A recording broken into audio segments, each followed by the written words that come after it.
مولاي صل وسلم دائما ابدا على حبيب. کون ہے جس سے گناہ نہیں ہوتا؟ کون؟ میں اسے انسان ماننے کے لیے تیار نہیں. یا تو وہ کوئی فرشتہ ہے یا نبی ہے. نہ نبی آ سکتا ہے نہ ہم فرشتے ہیں. وہ انسان ہی نہیں جس سے خطا نہ ہو. لہٰذا میں اپنے رب کی قدرت پہ قربان جاؤں، رحمت پہ قربان جاؤں کہ اس نے توبہ کے لیے نہ عمر کی قید نہ عدد کی قید. ابھی تو 60 سال کا ہو گیا ہے، 70 سال کا ہو گیا، اب تیری کوئی توبہ نہیں. آخری سانس میں آ جا، قبول ہے. ابھی تیری 100 دفعہ ٹوٹ چکی ہے توبہ، اب 101 دفعہ قبول نہیں، 1 کروڑ دفعہ توڑ کے آ جا، قبول ہے. کریم ذات سے واسطہ ہے. لیکن کریم ذات نے کچھ ضابطے بنائے ہیں، کچھ نظام بنائے ہیں. اس نے یزید اور حسین کو الگ کیا ہے. ایک سود خور بھی کہے اللہ غفور الرحیم ہے، راتوں کو شراب میں ٹن کہے اللہ پہ معاف کرے گا، راتوں کو مصلے پہ تڑپنے والا اور شراب پینے والا اللہ کا قانون ہے، اللہ کا نظام. ظلم و ستم کے پہاڑ ڈھانے والا اور مظلوم بن کے سسک کے زندگی گزارنے والا کیسے برابر ہو؟ آنکھ کا چھلکنا اور جام کا چھلکنا اللہ برابر کر دے، ایسی اندھیر نگری بھی تو کوئی نہیں ہے. ام نجعل المتقین کالفجار، کیا نیک اور بد میں برابر کر دوں گا؟ افنجعل المسلمین کالمجرمین ما لکم کیف تحکمون. اس لیے بھائی بہنوں، معاملہ بہت آسان ہے اگر توبہ ہو جائے، اور جب گناہ ہو پھر توبہ ہو جائے. جب گناہ ہو پھر توبہ ہو جائے تو معاملہ آسان ہے. مشکل کب ہے؟ جب آدمی اکڑ جائے، معاملہ خطرناک ہے. لیکن گناہ کے ساتھ توبہ ہو، آسانی، معافی ہے، کیونکہ وہ ہے ہی معافی کو پسند کرنے والا. لہذا بھائی بہنوں، توبہ کی عادت بناؤ. دیکھو، ایک معاملہ ہے اللہ اور آپ کا، اس میں بڑی گنجائش ہے. ایک معاملہ ہے بندوں اور آپ کا، وہ بڑا اوکھا ہے. اللہ کے واسطے کسی کے عیب نہ دیکھو، کسی کی پگڑی نہ اچھالو، کسی کو بے عزت نہ کرو، کسی کی کمیاں نہ پکڑو، کسی پہ تبصرے نہ کرو. یہ بہت خوفناک کیس ہے. نماز چھوٹ گئی، یہ اتنا خوفناک کیس نہیں ہے. روزہ چھوٹ گیا، حج چھوٹ گیا، خوفناک ہیں.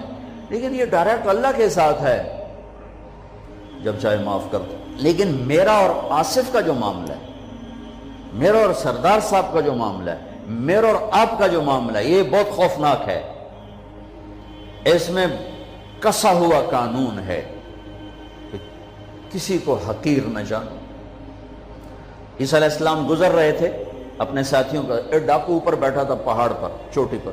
فلسطین میں چھوٹے چھوٹے پہاڑ ہیں، بڑے نہیں. تو اس کی نظر پڑی، نور نبوت دیکھا تو اس کو ندامت ہوئی. اس نے کہا یا لعنت ہے تیری زندگی، ساری زندگی ڈاکیاں گزارتی، چل توبہ کرتے سے نیک نبی دا ساتھ دے. انہوں نے کہا یا اللہ میری پچھلی معاف کر. میں آ گیا، نیچے اترا، ساتھ ہو لیا. عیسیٰ علیہ السلام کا ایک صحابی ساتھ جا رہا ہے. صحابی، ہر امت کا سب سے اعلیٰ شخص وہ ہوتا ہے جس نے نبی کا فیض پایا ہو. یہ ڈاکو، یہ صحابی. اس صحابی نے اس کو یوں دیکھا نفرت سے، اچھا یہ کتوں آ گیا ہے. ایک تکبر پیسے کا ہوتا ہے، ایک تکبر نیکی کا ہوتا ہے.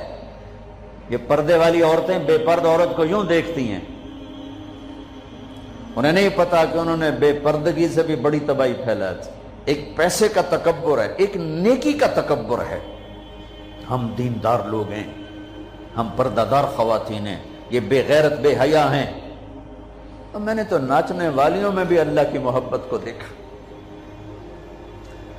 اب نسیم وکی کی والدہ فوت ہوگی، میں نے اس کا جنازہ پڑھا ہے تو سارے اداکار اکٹھے تھے. میں نے تھوڑا سا اللہ کے نبی کا ذکر کیا. میں نے جتنا ان کو روتے دیکھا، میں نے آج تک کسی کو ایسا روتے نہیں دیکھا. ارے ہر مومن کے دل میں ایمان ہے. ارے عرفات وہ میدان ہے جہاں میرا اللہ کہتا ہے اتنے گناہ لاؤ جتنے بارش کے قطرے، اور اتنے لاؤ جتنے ریت کے ذرے، اور اتنے لاؤ جتنے درختوں کے پتے، آ کے معافی مانگو، سب معاف کروں گا. لیکن میرے آج کا ماحول، آج کا دیندار، وہ کسی کو معاف کرنے کے لیے تیار نہیں ہے. لیکن میرا آپ کا معاملہ بڑی احتیاط برتو، کسی کو حقیر نہ جانو، کسی کی کمی نہ دل میں لانا، کسی کے عیب نہ پکڑنا، کسی کی پگڑی نہ اچھالنا، ہر چیز منہ پہ مار دی جائے گی۔ یوسف بن حسین ایک بزرگ گزرے، بڑے خطیب تھے، محدث تھے۔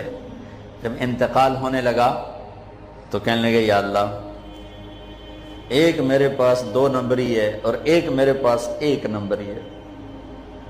2 نمبری تو یہ ہے کہ تیرے اور میرے درمیان جو تعلق تھا میں اسے کبھی ٹھیک نہ کر سکا، اور ایک تیرے اور میرے اور تیرے بندوں کے درمیان تعلق تھا، اس میں نے کبھی 2 نمبری نہیں کی، میں ہمیشہ 1 نمبر پہ رہا۔ یا اللہ، میری ایک دیانت ہے، ایک خیانت ہے، میری دیانت کے بدلے میری خیانت کو معاف کر دو۔ جب ان کا انتقال ہوا تو وہ خواب میں ملے ایک دوست کو، کہ آپ کے ساتھ کیا ہوا؟ کہ اللہ نے مجھ سے کھڑا کیا، کہا یوسف مرتے ہوئے کیا کہا تھا؟ کیا کہا تھا؟ دوہراؤ، کیا کہا تھا؟ کہ یا اللہ، میں نے یہ کہا تھا کہ میرے رب، ایک خیانت ہے جو میرے اور تیرے درمیان رہی ہمیشہ، میں اسے ٹھیک نہ کر سکا۔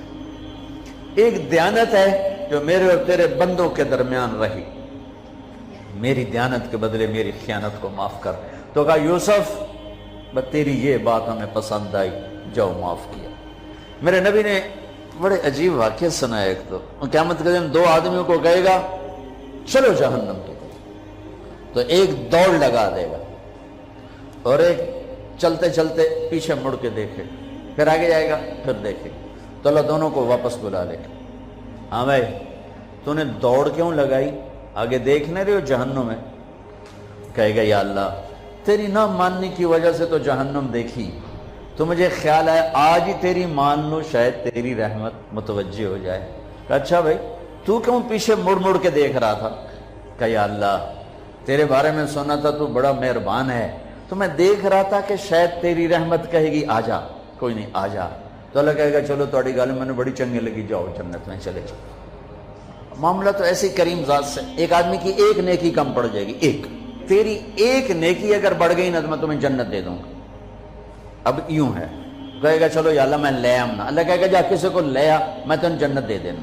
وہ یا اللہ ایک تو میں نے لب جانی، وہ اپنی اماں، ابا، چاچے، تائے، بیوی، بیگم، بچے سب منکر ہو جائیں، بنا بنا کی پتہ اساں اسے ہیک تو تھوڑ جاوی، کیا پتہ ساڑی ہو ہیک تھوڑ جاوے، عزیدہ نہیں دین دے، عزیدہ نہیں دین دے۔ کہے گا ہائے میں مر گیا۔ تو ایک آدمی اس کی ہائے سنے گا، وہ کیوں ہے؟ کہ ہیک نیکی تو مار کھا گیا۔ کہے گا موجاں کر، تیرا کام بن گیا۔ وہ کہے گا وہ کیسے؟ وہ کہے گا میرے کو ہے ہی ہیک کو، تو لے جا، میرے کڑے کام تھے، تو لے جا، میرے کو ہوئے تامی آگے، نہ ہوئے تامی آگے، یا تو لے جا۔ وہ چھلانگے مارتا ہوا ہے، یار میرا کم بن گیا۔ اور کیسے بن گیا؟ کہا وہ کہتا میں دیتا ہوں۔ کہا اس کو بلاؤ، اس کو بلایا جائے گا۔ ابھی تم اس کو نیکی دے رہے ہو؟ کہ جی دے رہا ہوں۔ کیوں دے رہے ہو؟ کہ یا اللہ میرے کسی کام کی، میرے لیے تو تیرا، میں ایک نیکی نال کیڑی جنت لے سکا۔ تو اللہ تعالیٰ فرمائیں گے اچھا آج مجھ سے بڑے سخی بننا چاہتے ہو؟ آج مجھ سے بڑا سخی کوئی نہیں ہے، چل تیری سخاوت پہ تو بھی جنت میں جائے، یہ بھی جنت۔ اس لحاظ سے معاملہ بہت آسان ہے، مشکل نہیں ہے۔ اگر ہم گناہ پر توبہ کر رہے ہیں تو معاملہ آسان ہے، گناہ کر کے ڈٹ جائیں پھر معاملہ خوفناک ہے۔ یا نیکی کے تکبر میں یا گناہ پہ اڑ جانا یہ خوفناک چیز ہے۔ لیکن اگر ہم معافی مانگ رہے ہیں تو مسئلہ ہی کوئی، سب سے آسان کام ہے اللہ کو راضی کرنا، سب سے آسان کام۔ چونکہ اللہ اگر میں آصف صاحب کو معاف نہیں کرتا، کیوں کہ میرے دل پر اثر ہے۔ سردار صاحب مجھے معاف نہیں کر رہے، کیوں کہ میری زیادتی کا دل پر اثر ہے، اس لیے معاف کرنے میں آدمی دیر کرتا ہے۔ اللہ کیا کہتا ہے؟ تم سارے سجدے میں گر جاؤ، میرے اوپر کوئی اثر نہیں، تم سارے پتھر کے آگے گر جاؤ، میرے اوپر کوئی اثر نہیں، اثر سے پاک ہے۔ لہذا ادھر منہ سے نکلتا ہے یا اللہ معاف کر، اور ادھر سے جواب آتا ہے جاؤ معاف کر دیا۔ اتنا بھی نہیں کہتا اے دوبارہ تو نہیں کرو گے، دوبارہ تو نہیں کرو، اتنا بھی نہیں کہتے، اوے پھر کرو گے،